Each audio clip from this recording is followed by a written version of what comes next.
Video number 26. Number 26.1. My husband saw people in the corner of the room.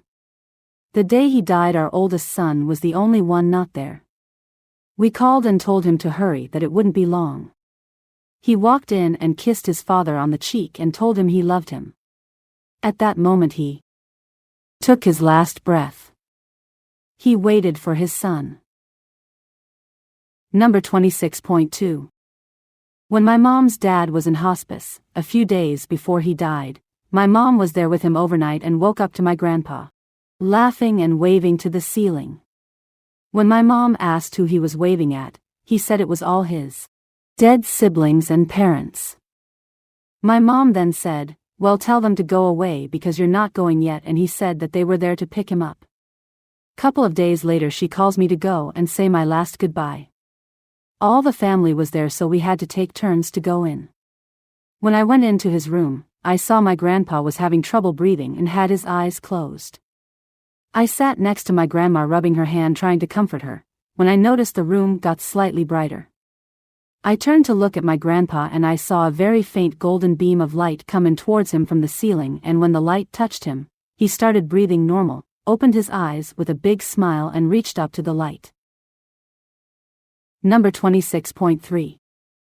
My grandmother was staring at a wall and I said, "Grandma, what are you looking at?" She said, "Oh, that one's so pretty," and I simply said, "Yes, it sure is, Grandma." Number 26.4.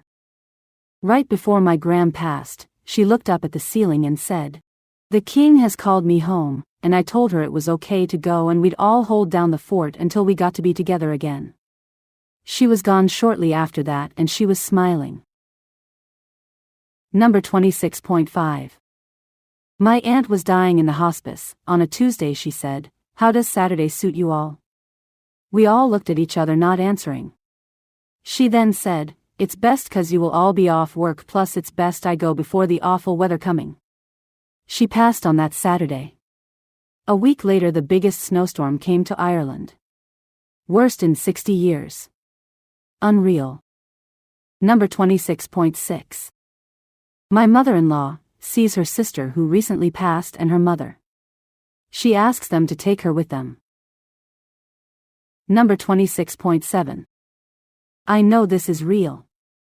In 2018, my lovely old mum died. She had contracted sepsis, and as she was in bed, dying, with me holding her hand begging her not to die, she suddenly sat up in bed with a shocked, wide-eyed expression on her face, looking past my shoulder at something I couldn't see. Then she lay back quite contented and died. What I saw has never left me, and I absolutely believe it was my dad. Come for her. Please subscribe, like, and share with anyone that needs these comforting stories. Search for my related book on Amazon using the title of 4,000 Deathbed Vision Stories. Sincerely, Ken.